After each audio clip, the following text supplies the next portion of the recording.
ఇవాళ ఒక్కటంటే ఒక్క హామీ 2.5 సంవత్సరాల్లో నెరవేర్చిండా లేదా ఒక్కసారి మీరు ఆలోచించండి. వచ్చిందా విద్యా భరోసా కార్డు? స్కూటీలు వచ్చినాయా? 2 లక్షల ఉద్యోగాలు వచ్చినాయా? మెగా డిఎస్సి అయిందా? స్పెషల్ డిఎస్సి అయిందా? ఇంకెన్నో చెప్పినాడు, 1-2 కాదు నేను చెప్పేటి, ఇంకా మర్చిపోయిన చాలా ఉన్నాయి. ఎందుకు చెప్తా ఉన్నా అంటే ఇవన్నీ ఇవాళ ఒక విద్యార్థులనే కాదు, రైతుల్ని మోసం చేసినాడు. 10,000 కేసీఆర్ ఇస్తున్నాడు, నేను 15,000 ఇస్తా. నవంబర్లో తీసుకుంటే 10,000, డిసెంబర్ అయితే 15,000 ఇస్తా. ఉరుకున్రి, బ్యాంకు ఉర్రుకున్రి. కేసీఆర్ గారు ₹1,00,000 రుణమాఫీ చేసిండు 2 సార్లు. ఆ రుణమాఫీ చేసిన వాళ్ళు మళ్ళీ మేము అనుకోకుండా అర్జెంటుగా ఊరికి మీరు లోన్ తెచ్చుకోండి, నేను వస్తూనే ఉన్నా, మొదటి సంతకమే పెడతా. 10,000, 15,000 మాత్రమే కాదు, కౌలు రైతులకు డబ్బులు ఇస్తా, రైతు భూ యజమానికి ఇస్తా, కౌలు రైతులకు ఇస్తా అని చెప్పి 22 లక్షల మంది కౌలు రైతులను మోసం చేసిండు. రుణమాఫీ అన్నాడు, రైతులను మోసం చేసినాడు. ఇలా ఏ ఊర్లోనన్నా రుణమాఫీ అయిందా చూపెడతావా ముఖ్యమంత్రి గారు? నీ ఊరికే పోదాంపా కొండారెడ్డిపల్లి, ఒకవేళ రైతులందరూ అక్కడ రుణమాఫీ అయిందని చెప్తే నేను రాజకీయాలు వదిలేస్తా, సన్యాసం తీసుకుంటా అని చెప్పి కూడా అసెంబ్లీలో అడిగినా. చూడడు, మాట్లాడాడు. ఎన్ని వర్గాలను ఎంత మోసం చేయాలో. ఇక ఆడబిడ్డలనైతే బంగారం సెంటిమెంట్తో కొట్టిండు. కేసీఆర్ ₹1,00,000 ఇస్తుండు, నేను తులం బంగారం ఇస్తా, మీకు నెలకు 2,500 ఇస్తా, అత్తకు 4,000, కోడలకు 2,500. ఇట్లా మహిళల్ని మోసం చేసిండు. అట్లాగే పెద్ద మనుషులను మీకు 2 ఇస్తా, ముసలోళ్ళకి పెన్షన్లు కేసీఆర్ ఒకరికే ఇస్తుండు, ఆయన 2,000 ఇస్తేనే 4,000 ఇస్తా అని చెప్పి మొత్తం ముసలోళ్ళని మోసం చేసిండు. ఇదంతా మీకు ఎందుకు చెప్తున్నా అంటే, చేసిన వాగ్దానాలేమో ఇవి, అధికారంలోకి వచ్చిందేమో వీటిని అండగా చేసుకొని రాష్ట్రంలో అందరి మనసులు మరి వీటి ఇట్లాంటి ఆకర్షణీయమైన 6 గ్యారంటీలు పెట్టి ఒక్కొక్కడు మంత్రి, ఇవాళ మంత్రి కమల్ హాసన్ కంటే పెద్ద యాక్టర్లు ఉన్నారు. ఆయన ఉన్నాడు డిప్యూటీ సీఎం.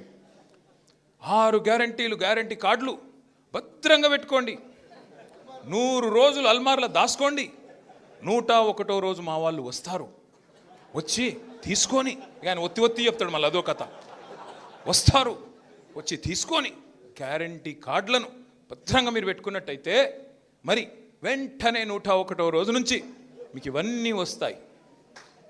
పెట్టుకున్నారు అల్మార్లా, మరి 100 రోజులు అంటివి 800 దాటిపోయాయి. ఇప్పుడు ఎక్కడ పెట్టుకోవాలి ఆ కార్డులు? ఏం చేయాలి వాటిని? అంటే ఏమైందంటే ఈరోజు పరిస్థితి విచిత్రమైన పరిస్థితి. సరే ఇవన్నీ చెప్పిండు, అధికారంలోకి వచ్చిండు. వచ్చి రాగానే మళ్ళీ మనం కట్టిన సెక్రటరియట్నే కూర్చుంటాడు, ఇక పక్కన కమాండ్ కంట్రోల్ సెంటర్లో కూర్చుంటాడు, లేదు అంటే మళ్ళా ఆ ప్రగతి భవన్లే ఉంటాడు. ఏందా మరి ఏం సంగతి, మరి ఎప్పటి నుంచి 100 రోజులు అంటివి కదా, ఏమాయంటే ఒకటే ఇక డైలాగ్, ఏం చేయాలి, నేను ఇక్కడ లంకె బిందెలు ఉంటాయనుకొని వచ్చినా, లేవు, ఏం చేయాలి? ఏమనంటే సొంత రాష్ట్రాన్ని దివాలా తీసింది రాష్ట్రం, అప్పుల పాలైపోయింది, నన్ను కోస్తే కూడా పైస రాదంటాడు. కోసుక తినేందుకు నువ్వేమన్నా సేపువా, జామకాయవా, ఓ పుచ్చిపోయిన పుచ్చకాయ నువ్వు ఆదాట, ఇంకా దాన్ని నన్ను కోసిన పైసలు లేవు. అయితే నీకు రిటైర్డ్ ఉద్యోగులకు పైసలు లేవు, ఉద్యోగులకు పిఆర్సీ ఇయ్యనికి పైసలు లేవు, స్టూడెంట్స్కి ఇయ్యనికి పైసలు లేవు, రైతులకు ఇయ్యనికి పైసలు లేవు, మహిళలకు 2,500 ఇయ్యనికి పైసలు లేవు, తులం బంగారం ఇయ్యనికి పైసలు లేవు, స్కూటీలు ఇయ్యనికి పైసలు లేవు, కొత్త రిక్రూట్మెంట్లు విలువనికి పైసలు లేవు, వేటికి లేవు. కానీ మూసీ కోసం మాత్రం 1,50,000 కోట్లు ఉన్నాయి. వెనకటికి ఎవడో చెప్పిండు, మింగ మెతుకులేదు కానీ మీసాలకు సంపెంగ నూనెనట. మింగనికి మెతుకులేదు, కోస్తే పైసలు రాదంటాడు.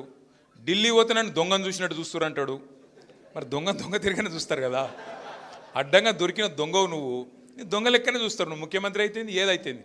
ఇక మళ్ళీ మీదికెళ్ళి డైలాగులోటి, మా అక్కని తిడతాడు, సార్ను తిడతాడు, కేసీఆర్ను. ఎట్లా అంటే ఈయన మాటలు వింటుంటే నాకు గమ్మత్ అనిపిస్తుంది. రేవంత్ రెడ్డి మాట్లాడితే ఏదైనా కొద్దిగా హైట్కు తగ్గ మాటలు మాట్లాడాలి. మరి ఓ మచ్చర్ పైల్వాన్ గాడు పెద్ద డైలాగులు ఉండేది 3 ఫీటు, మాట్లాడేదేమో 30 మార్కాన్ మాటలు. అరే హైట్కు తగ్గ డైలాగులు కొట్టాలి, కొద్దిగా చూసుకోవాలి. ఇప్పుడు ఎట్లుంటుందంటే, నేను పోయి ఒక ఆడవాడు ఉంటాడు కదా, రాకో బీకో ఎవడు పెద్ద ఫైటర్, డ్వేన్ జాన్సన్ అని కూడా ఉంటాడు, చూసింటారు కదా మీరు ఆ WWEలో.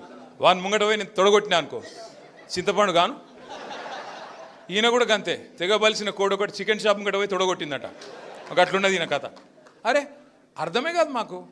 ఊరి నీకు ఎన్నిటికీ పైసలు లేవంట, కానీ 1,50,000 కోట్లు మాత్రం మూసిలో ఉన్నాయంట.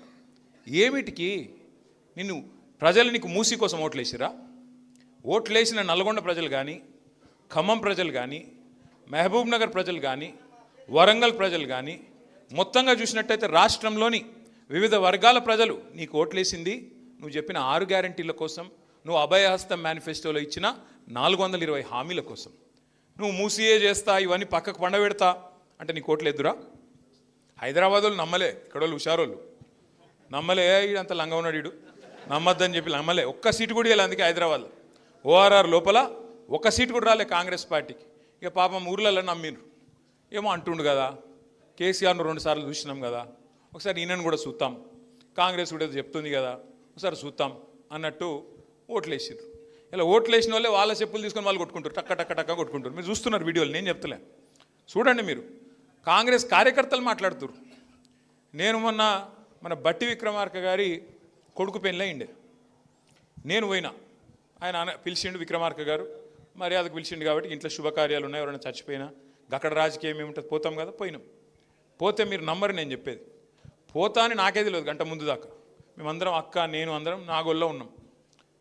మేము పోయి కారు దిగి మళ్ళీ కారు ఎక్కే లోపల ఒక 15-20 నిమిషాలు పట్టింది పైకి పోయి మళ్ళీ వెనకకి రానికి.